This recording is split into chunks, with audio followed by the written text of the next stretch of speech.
And so we have the coaching practice, the Fieldswell podcast. We have, I gave a TEDx talk actually about a year ago where I talked about this horse accident and my journey. And it was titled The Space Between Falling and Getting Back on the Horse, because I believe this is the space of transformation. So many of us run from that difficult space, or we try and cover it up, but it keeps coming up. And that space, I believe, when you go in and you do the work, when you're knocked down, you come back a more evolved, liberated, and elevated version of yourself.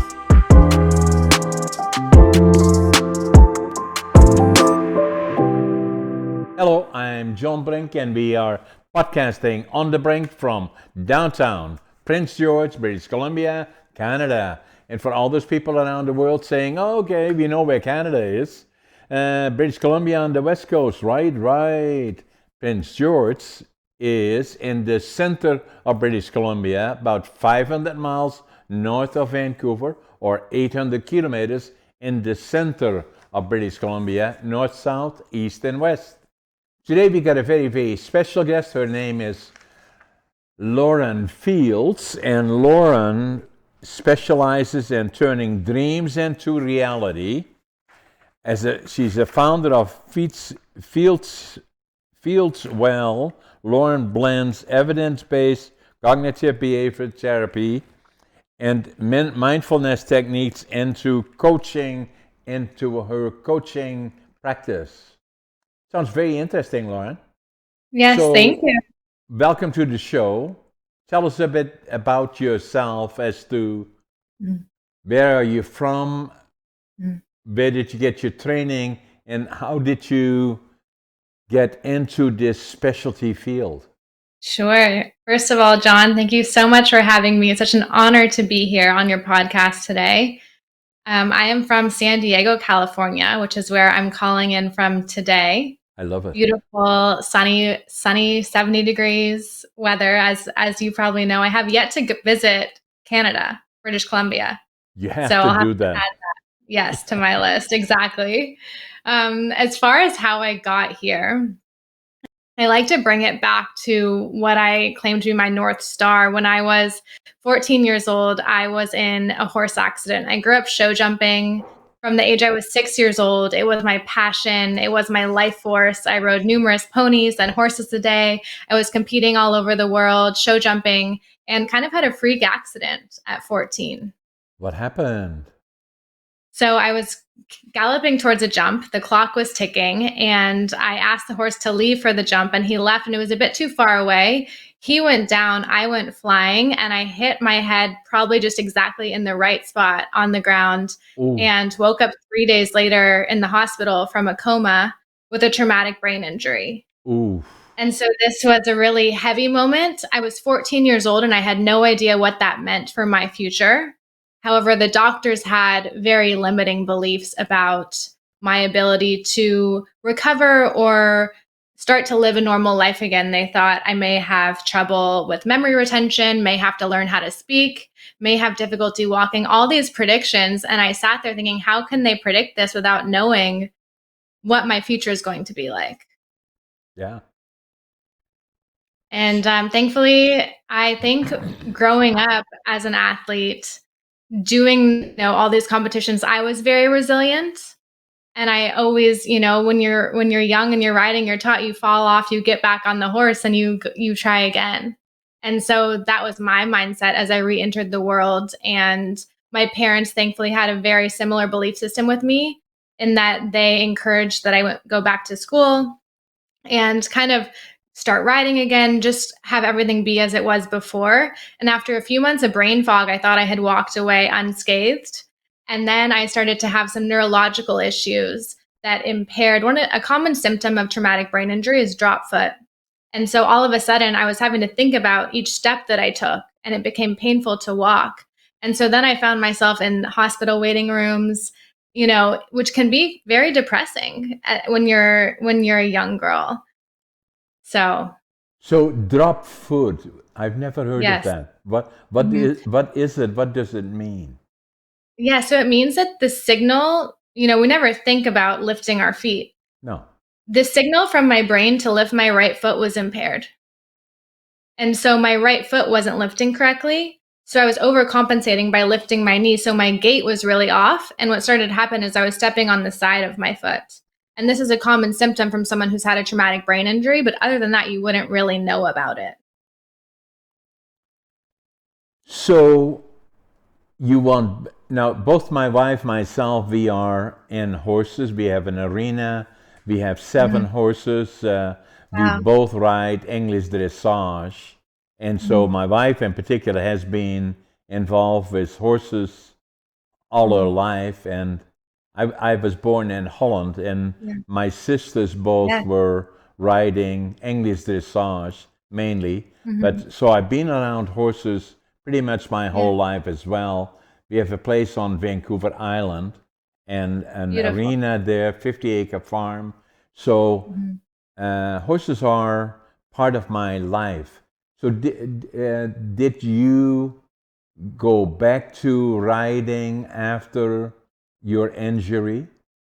I did. I was probably competing, or I was back on the horse around 4 to 6 weeks after the accident. And Wow. then I started competing again, and I probably rode for another year or so. And at this point, I was in high school and preparing to go to university. And I just thought, is this the path I want to take for life? Do I want to ride in college? Do I want to potentially go to the Olympics? And I thought, you know what, right now, I think I was feeling a little bit burnt out because I had done it for so long that I then decided, let's pause for now, focus on having more of a social life and being with the kids more. Yeah. And now I ride for pleasure. But I start the podcast off with that story because facing that adversity at a young age is why I believe I'm sitting here having this conversation with you, because I resisted that for so long. These neurological complications I was having. Why me? Woe is me? Like, what's going on? And I realized I can fight this. I can fight my reality, or I can switch it and I say, how can I use what I've been through to help others? And so now I'm about to graduate with a master's in psychology. I've learned so much about the science behind human behavior and the effect that a traumatic brain injury or situations like this can have on you. And I'm able to pour this information into my podcast, into my coaching. And I really developed the coaching practice that I believe I was looking for when I was going through these difficult times. Exactly. And obviously, there are a lot of people that are affected by neurological issues, Yes. that are looking for people that have the specialty in terms of coaching, and even more so, people that are and have been exposed to going through it. So, Yeah. so that's what you doing full time now between that podcasting and coaching? Yes. So it's not only that I specialize in individuals who have had a traumatic brain injury or have been in a coma, it's anyone who is suffering from mental illness or anyone who's just looking to develop a resilient mindset, anyone who's looking to develop a stronger relationship with themselves. And so I use my favorite approaches that I've learned through my psychology master's program in my coaching. And so we have the coaching practice, the Fieldswell podcast. We have, I gave a TEDx talk actually about a year ago where I talked about this horse accident and my journey. And it was titled The Space Between Falling and Getting Back on the Horse, because I believe this is the space of transformation. So many of us run from that difficult space or we try and cover it up, but it keeps coming up. And that space, I believe, when you go in and you do the work, when you're knocked down, you come back a more evolved, liberated, and elevated version of yourself. Exactly. And so that applies to Fieldswell. That's what Mm-hmm. your podcast Yes. name is, or that's what you're using as. So it Yeah. applies to a lot more than just not minimizing it, but just getting injured in a horse riding accident. Mm-hmm. But it applies to a lot of other things that happen in life to us. And so that's the purpose of the podcast and part of the coaching. Yes, I say, we've all experienced falling, whether it's heartbreak, job loss, or a health crisis. people are always telling us to get back up, everything's okay, but we maybe miss that window of like, wait, let me check in with myself. How am I doing? What do I need in this moment? And in that space is where you have the ability to transform. So that is a lot of what I pour into the podcast, which I say is wellness, psychology, personal development focused. My coaching, I've been doing more speaking, public speaking with the Los Angeles Tribune, and am working on my first book. So kind of building a brand all around helping individuals elevate their being and their experience of being alive. So a little bit more about horses.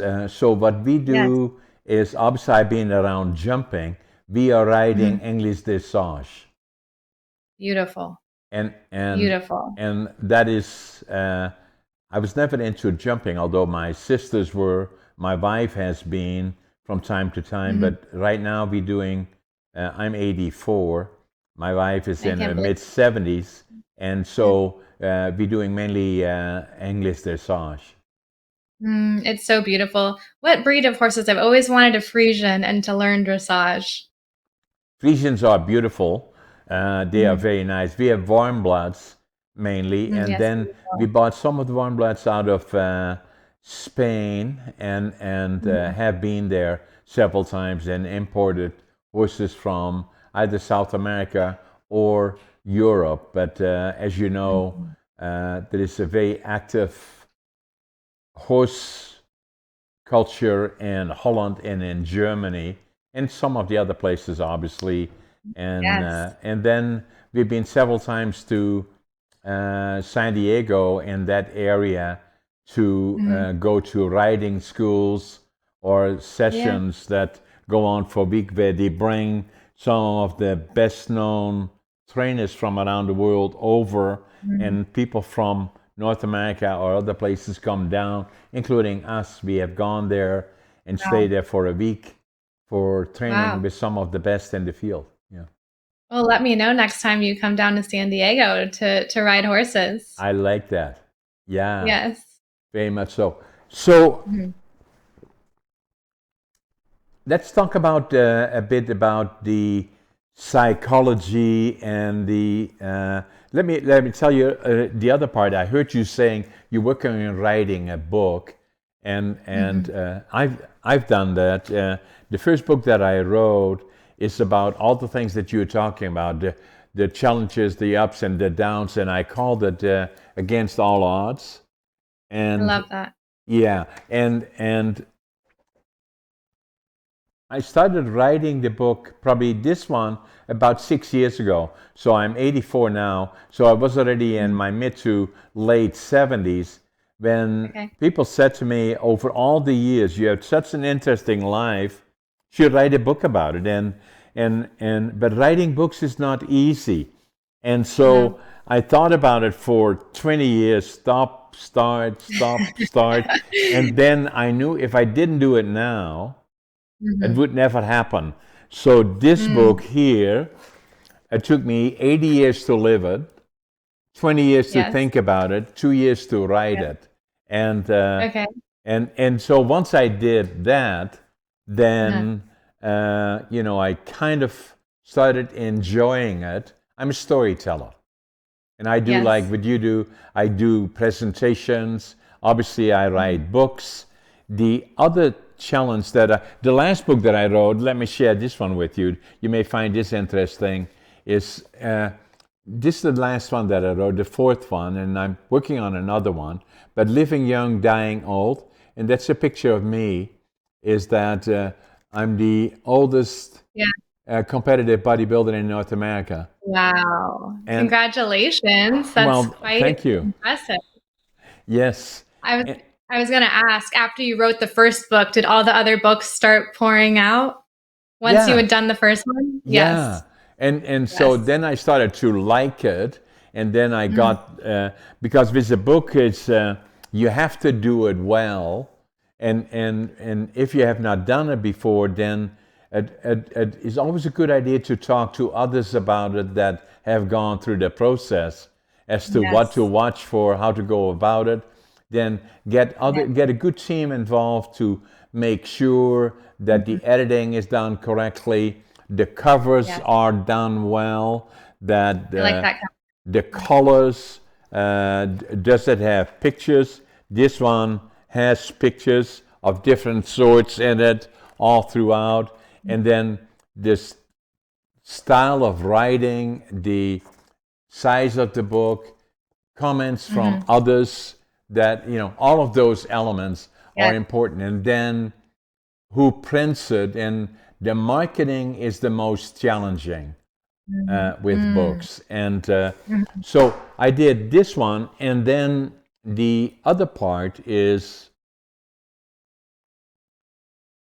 I was born in Holland in 1940, and Okay. just before the Second World War, really, or actually at the time that the Second World War started, my mom and dad were married in 1938, and they were in love, and they had a beautiful place, a house that they rented. My dad had a job.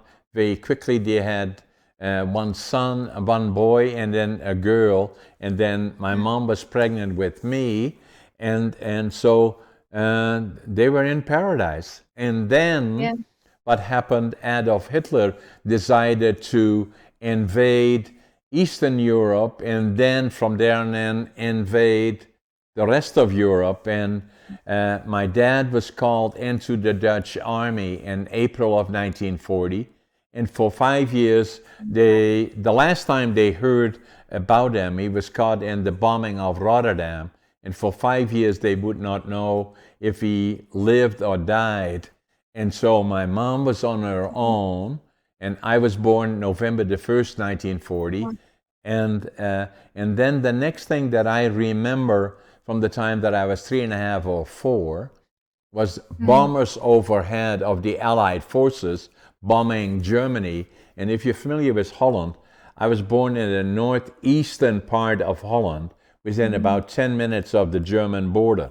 And then my mom would take us outside, usually on the flat deck behind our house, not to watch the bombers, but she felt safer outside than inside. And in the distance, we could see the sky being red of the cities being bombed by the Allied forces. And a lot of the army equipment was being built in that region. And so, and that would go on day after day after day, day and night, hundreds of bombers in the air. And even at 3.5, 4, I can still remember the sound, and I likely will never hear it again. And then the next thing, the next thing that I remember is 1944, 45, and they called it the hunger year, where the Germans had cut off all the food that would go to Holland. And remembering as kids, we were, and I was then around 4, and my brother and sister, my sister was 1 year old, and my brother 2 years old, and every morning we would go with gunny sacks into the railroad yard, pick up anything edible and burnable. And so the reason that we did as kids, because they wouldn't shoot us, they boot us one, but then we'd be back the following day. And then the winter of 1944-45 was the coldest on record in that part of Europe. And so I can still even now feel the hunger and the cold. And so. And then I was going to ask how you felt that upbringing shaped your identity, because that's not a normal upbringing. No one thinks of growing up, with all these bombs, with your dad fighting in the war, not knowing when you're going to be fed next. Yeah, so the part that changed my life is we were liberated by part of the Allied forces, the Canadian Army, actually, that had landed in the summer of 1944 in Normandy, made their way through France, Belgium, then Holland on the west coast, and then pushed through the top of Holland where we lived.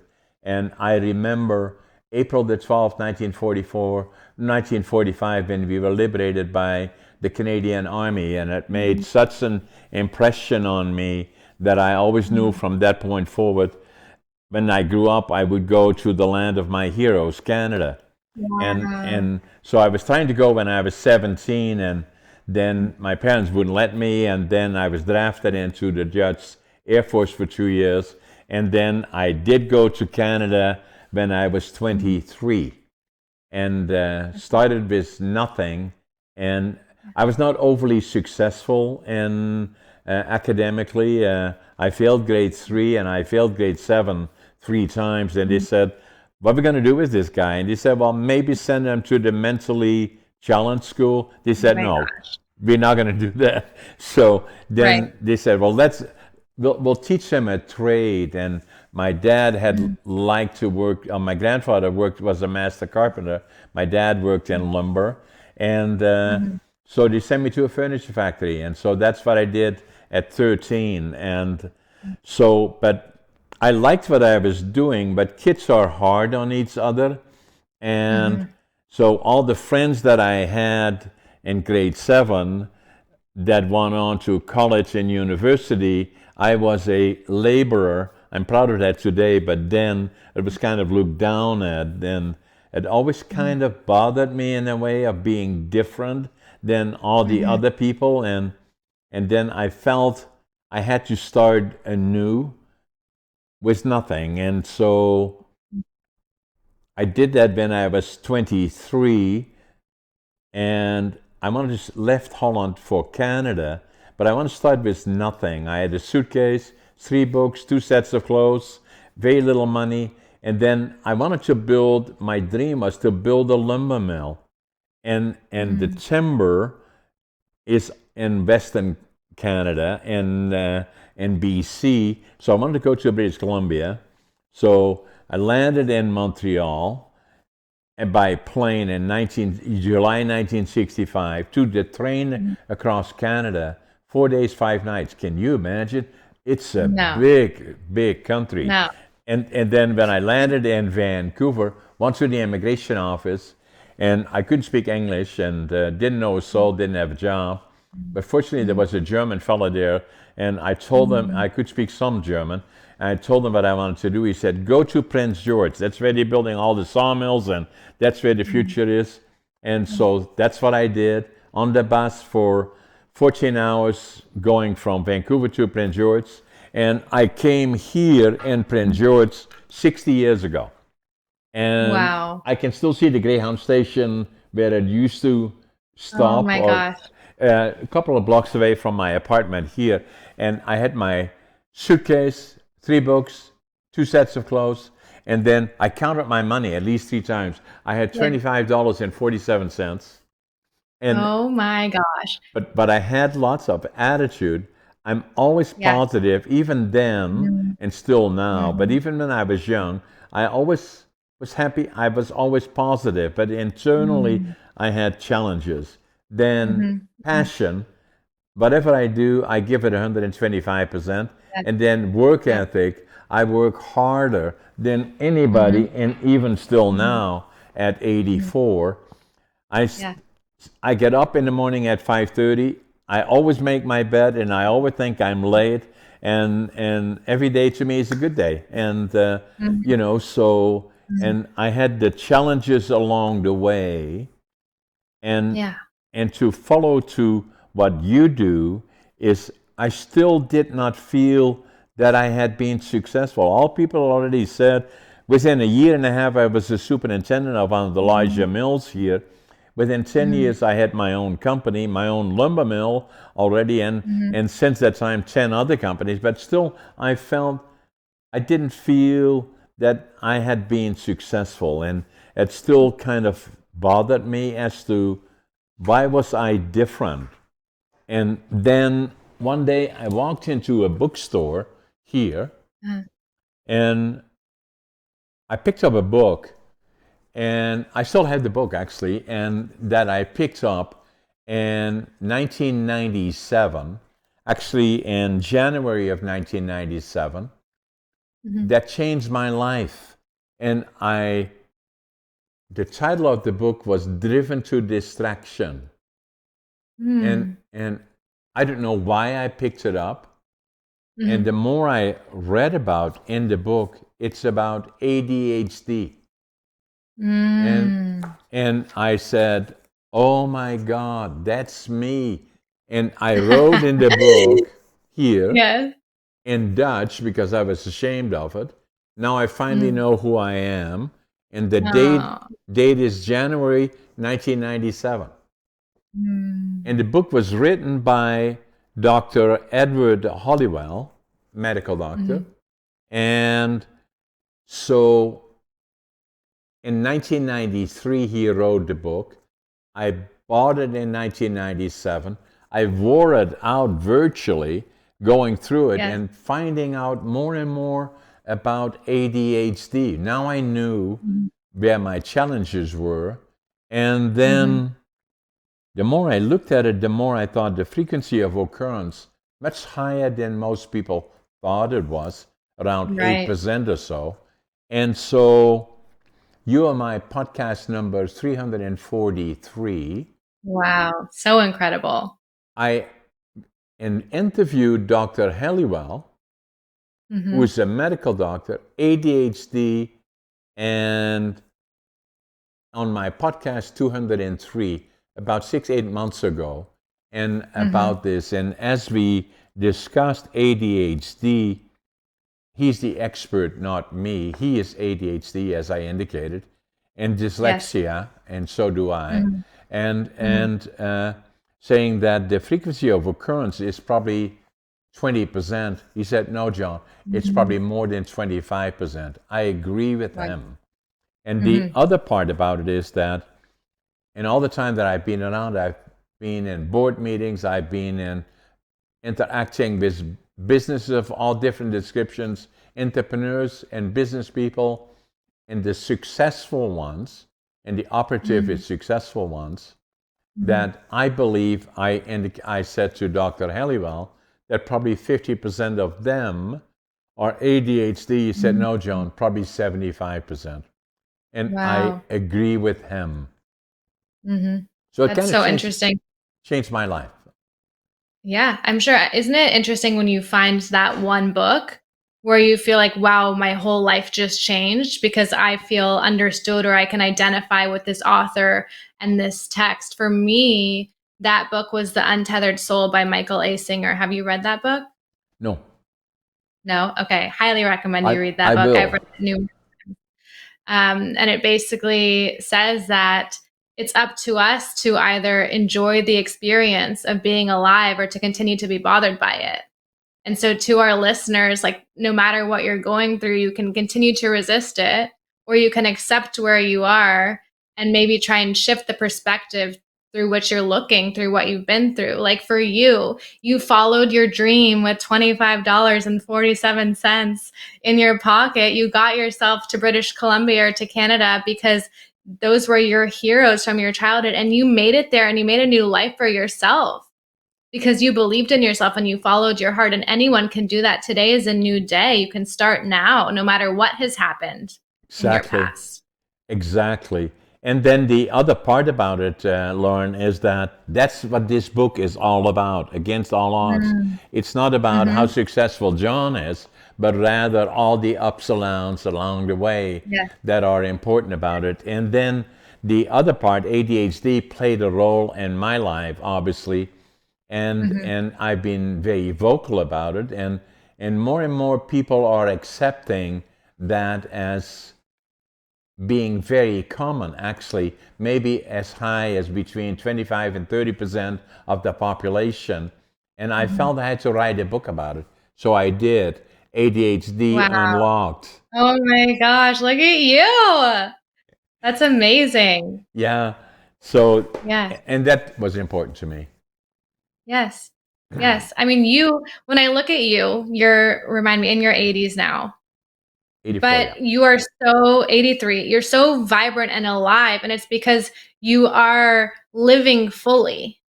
You are podcasting, you're writing books, you're working out, you're riding horses. And so many people stop living. And you will feel like age to me is like, you can never really tell how old someone is because to me, it's the spirit. And that's really what comes across with you is your spirit is so alive. Look at all that you're still doing. It's amazing.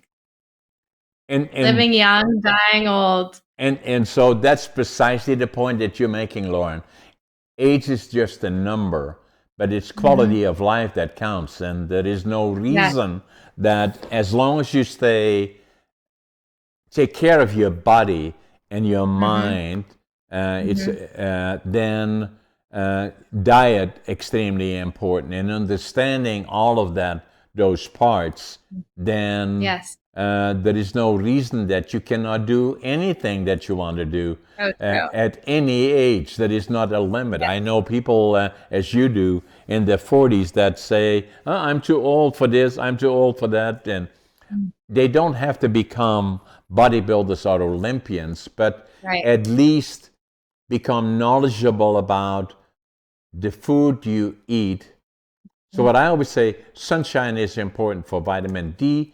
The other part that is extremely important, get enough sleep is important. Yes. 7.5 to 8.5 hours a day. That's what I try to Yes. do and pretty much do Mhm. all the time. The Mhm. other part is exercise.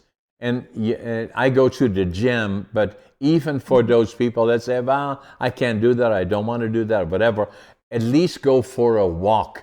And even if you Yes. start Yes. walking with a friend or a partner, Mhm. for a Mhm. half an hour a day, maybe 2 days, 3 days a week, then Mhm. before you know it, you stay the course, and people will say, hey, Lauren, what are you doing? You look good. You look great.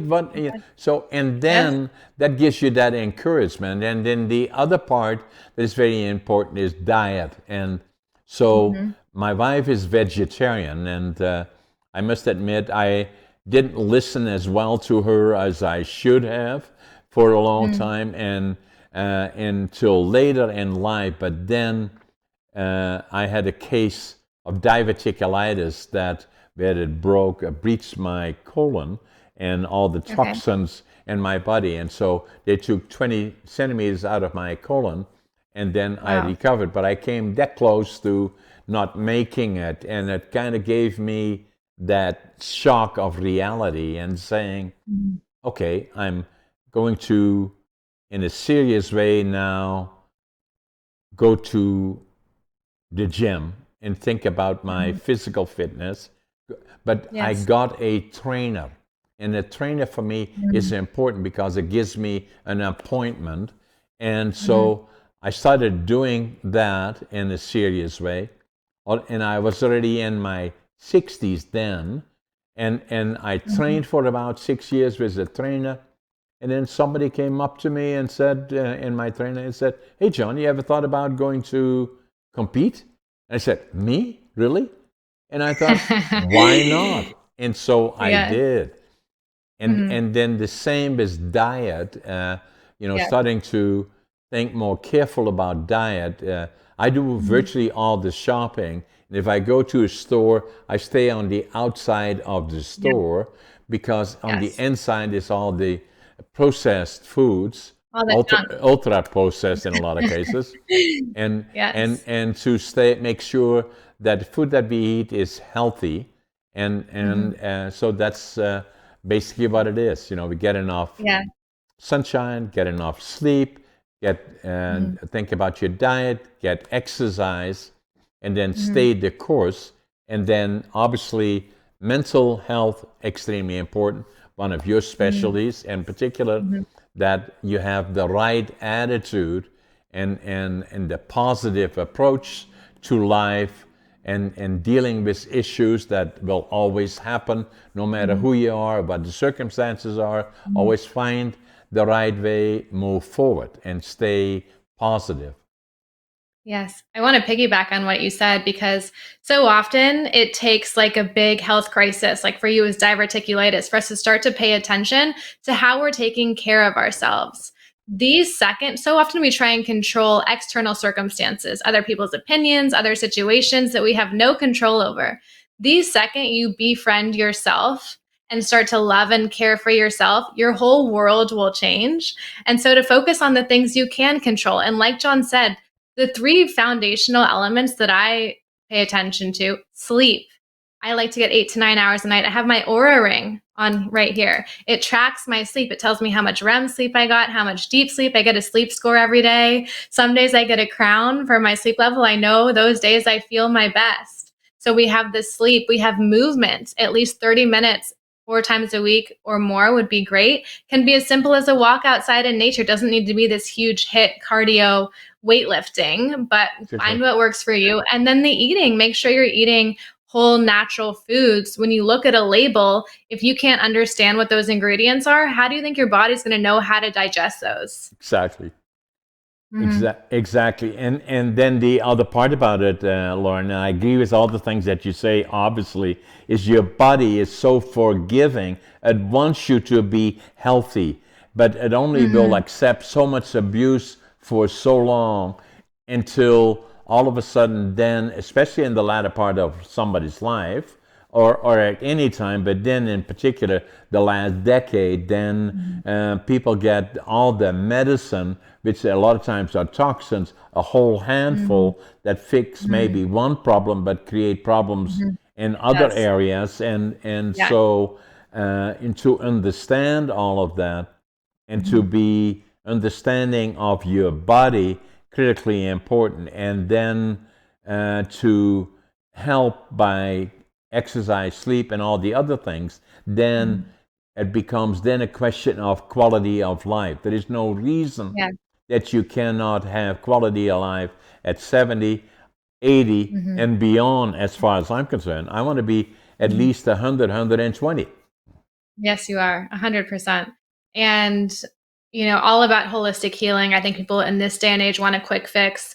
They'll take that pill over, working out or eating healthy because it's perhaps works more quickly or puts a band-aid on you, but it's not great for long-term health and longevity.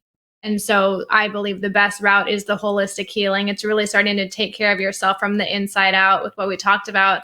And I know we also touched on mindset. And so I want to share one of my favorite scientists, Dr. Joe Dispenza. Do you follow Joe Dispenza or know of No, Joe? no. Okay, another one for you to look up. So he has a Okay. show on Gaia Network called Rewired, and he states that we have 60,000 thoughts a day. Of our 60,000 thoughts a day, up to 90% are repetitive and up to 80% are negative. So, for all of our listeners who are stuck in this negative thought loop spiral, start to pay attention to how you're thinking, because you can rewire your subconscious mind. And this is going to be a huge game changer for you. And I do that through sitting in meditation, positive affirmations, which are I am statements. So you can say, I am successful, I am healthy, I am love, I am light, all these things, and start to rewire the way that you're thinking. So you can do journaling, you can look at yourself in the mirror, start talking to yourself positively. You can retrain the way that you think. And that's also going to really raise your elevation and your frequency. I love it, because that's precisely the way I look at things and how I interact with. I do a lot of presenting to younger people, in particular high schools, even Mhm. colleges and universities. Is that what is important to me? It took me a long time to get there, but the question of who am I is Mm. extremely important to me, because for a long time I didn't understand it. And then the Mm. other part that I communicate to others is that are so preoccupied about this is not right, that's not right, I don't look right here, not there, and blah, blah, blah. All that kind of stuff is saying that you are special. There's only one of Mm. you on this Yes. whole world, Yes. only one, and you are Yes. special. Not better than, Mm. but at least think of yourself as you are special and who you Mm. are, and to Mm. become at peace with who you are, then that makes life easier, but also opens up the direction to what you are saying in terms of negative thoughts about, then you move from negative to positive, as to saying, Mhm. uh, I am equal to, if I'm good at this, and all those Yeah. things, rather than being critical, which I did for a long Mhm. time in my life, Mhm. and saying, to understand that better is extremely Yeah. important. Yeah, to focus on your strengths and maybe that one thing that makes you feel weird or different, maybe that is your superpower. Maybe that's the one thing that you have and you're really good at that no one else has. That might make you feel weird. Go all in on that. That might keep coming up to tell you something. Hey, pay attention to me. Let's like explore this more and maybe let's share this with the world and talk about it more and get more comfortable with it because that might really be your superpower. Exactly. And it's interesting that you say that about ADHD. Is that's how I communicate ADHD. The interesting part about me, I was not good in the academic side, schooling in particular, for obvious reasons related to ADHD in particular, but then PTSD as well from the war years, and then the inner child, the fear of losing that one parent that protected us because everybody had the Yeah. same issues. I got counseling for that actually in my 50s on the inner child. Mm. Hard to imagine, Mhm. very emotional Mm. actually. But all those Mm. things are very, very important. And, Mhm. Mhm. so, but with ADHD, but I was always very good at, not at reading, but at writing. Even in the Mm. lower classes, I was very good at Mhm. writing, and I was very good Mhm. at numbers. Mm. And so that still is my strength today. Obviously, I'm a good writer, Yes. and then Yeah. and then reconciled. The other part I should just share with you, because you are very involved in public speaking. I was not very good at that part either. I was Mhm. at self confidence and lacked Mhm. self confidence, and then even when I had already numbers of businesses, if I communicated, I was good with about 3 or 4 people in my own Mhm. organization, but not outside of that. And that was Mhm. up till the time, 1990 actually, when somebody suggested to me, why don't you go with me to an organization that you would like? It's called Toastmasters. And Yes, I've been to Toastmasters. and I said, what is it all about? They said, Mm. and it's good for you. And I said, is anybody going to ask me any questions? No, no. You just sit there and watch everybody. And I said, okay. And so in the middle of the meeting, somebody said, hey, John, tell us all about it. I said, I'll never go back here. But I did. I stayed there Yeah. for 10 years, and Wow. and then became a distinguished Toastmaster, which is the Oh my highest God. level in Toastmasters. And so what I say to people, and I talk about this obviously in presentations that I do, is that it unlocked that confidence, and at the Mhm. same time it gave me to, I'm a storyteller, and then it Mm. gave me the ability to become an effective communicator that served Mhm. me well in my leadership roles and in my companies. And Yes, that's so brilliant. so the interesting part about it is that in Toastmasters in particular, if people ask me about it, you know about it, but it's amazing how many people don't. There's probably 450,000 people as we speak that are part of Toastmaster clubs in Mhm. North America, if not more. Yes. And there is probably some, certainly in your community, but even in mine, in northern British Mhm. Columbia, 80,000 people. There are probably 4 Toastmaster clubs here. Mhm. And around Mhm. the world, there is probably 10 million people that Mhm. at some point were part of Toastmasters to a certain level. Not Yeah. everybody just go to the highest level. For me, it was important. And a lot of Mhm. times I look back and I've seen so many people that had challenges in self-confidence and communication that I saw entering Toastmasters with anxiety and but in all the time and the hundreds of people that I've seen becoming members, I've never seen anybody with as much anxiety as me. Oh. I could have crawled out of there. Out of I could have, but I stayed and I came to Yes. the very, very top, so. And look where you are now. And for anyone listening, like public speaking is a skill. It needs to be trained just like a muscle. So if you want to become better at public speaking, if you feel nervous around it, sign up for Toastmasters. Just like John is saying, there's one for me right now, 10 minutes from my home. They're all over the world. You can go and meet a community. Everyone's learning how to become a better public speaker. They are all there to help one another. It just takes the dedication and the commitment to learn and to be uncomfortable. You know what I mean? To be uncomfortable while you're trying something new. And then eventually you'll get more comfortable with it, just like you're saying. And then people say to me, what is Toastmasters all about? I said, well, first and foremost is to become a good listener. And then secondly, but it is important, to stand up on your feet and speak. And that's the challenge. They give you a topic and they say, speak about it. And then you get evaluated by your peers that are friendly to you, looking at the pluses, room for improvement, how do I go forward? So it's a friendly environment, as you indicated.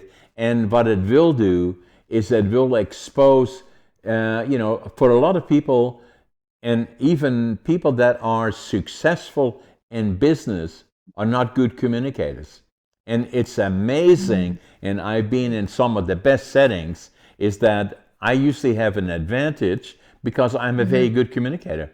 And so I have that confidence, and that and part of that training for us is as well podcasting, is because we never know what will happen. You and me never met before, but we have been able to get close within virtually 45 minutes. Now we are friends. I know we are friends because we have so many things in common. And San Diego, you have to come to British Columbia, and if you do, you will go to Victoria. And you have we have a place there. My wife is there all the time. I'm in northern British Columbia. On the weekend I go to the coast. But the point that I'm making is this one, Lauren.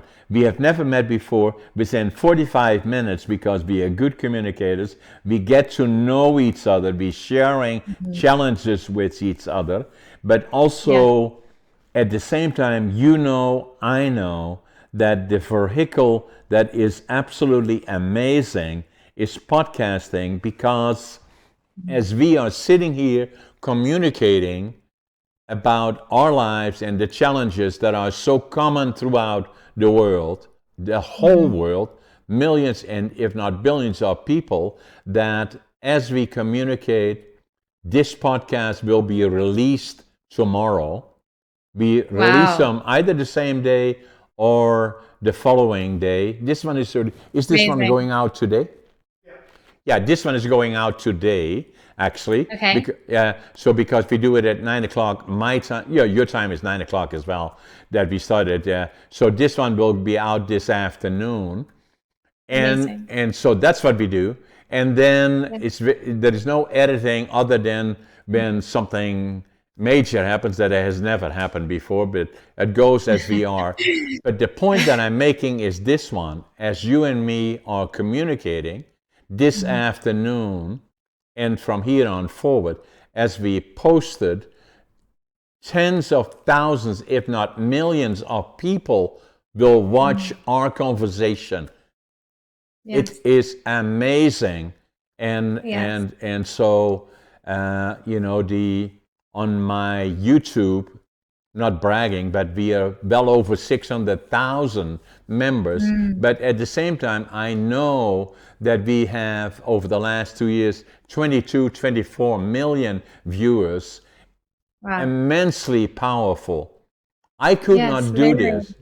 I could not do this if it were not for the fact that I was a member, that if I could not do that if I would not have met the soldier from Canada, April the 12th, 1945, and I was four and a half years old, that gave me the dream to go to the land of my heroes, which I did.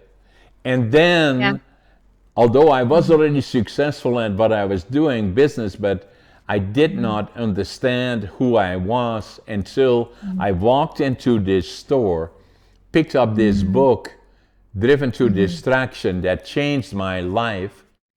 Yes. And for the people watching us, I should say, podcast number 203 is one that I did with Dr. Halliwell, who's written 18 books, is ADHD and has dyslexia, so do I, extremely successful. What they should do, watch On the Brink 203. That's an interview with Dr. Halliwell. And the other part, going to Toastmasters, if I wouldn't have done that, all things that happen coincidental, I would not be where I am today, where I have achieved most of the things that I want to achieve. And obviously am successful podcaster, successful author, and successful in business. Yeah. You're leaving a legacy of your story, of your learnings, of your life experiences through the books, through the talks, through the podcasting. And I'm so grateful to be a part of it. And for me, I probably wanted to start a podcast 5 years before I actually got the courage to do it. And once I did it, all of these other doors and opportunities started happening for me. So often we can't see the future, but you just need to start. So for all of our listeners, if you want to write a book, if you want to start public speaking, if you want to start a podcast, everything is available to you. You just need to decide you're ready and say yes and take action and do it. And you can is the answer. You can. Anything that you want to do, you can. You can. And there are so many mentors and teachers that want to help you and tell you how they did it. It's all around you. We have it through podcasts, through videos, through books. You know what I mean? There's just endless amounts of information out there. Lauren, we can go for another hour, but we are running out of time. You got another guest here in the next 8 to 10 minutes. So it was for all those people watching us, both for Lauren. Have you got a website, Lauren, other than you are on, what was your website again, your podcast again? So my name is Lauren Fields. The Fieldswell podcast is my podcast. My website is fieldswell.com. The social media I use the most is Instagram, Lauren Fields, my name. You can find me there. And John, thank you so much for having me today. It's been a pleasure to connect and speak with you. Yeah, thanks, Lauren. And let's make sure we stay in touch. And for all the people watching us, subscribe to us, both Lauren and myself, share with us and others, and like us and comment on us. Lauren, a pleasure and a privilege. Good luck. We'll stay in touch. So wonderful. All the best. Thank you, John. Thank you. Take care. Bye-bye.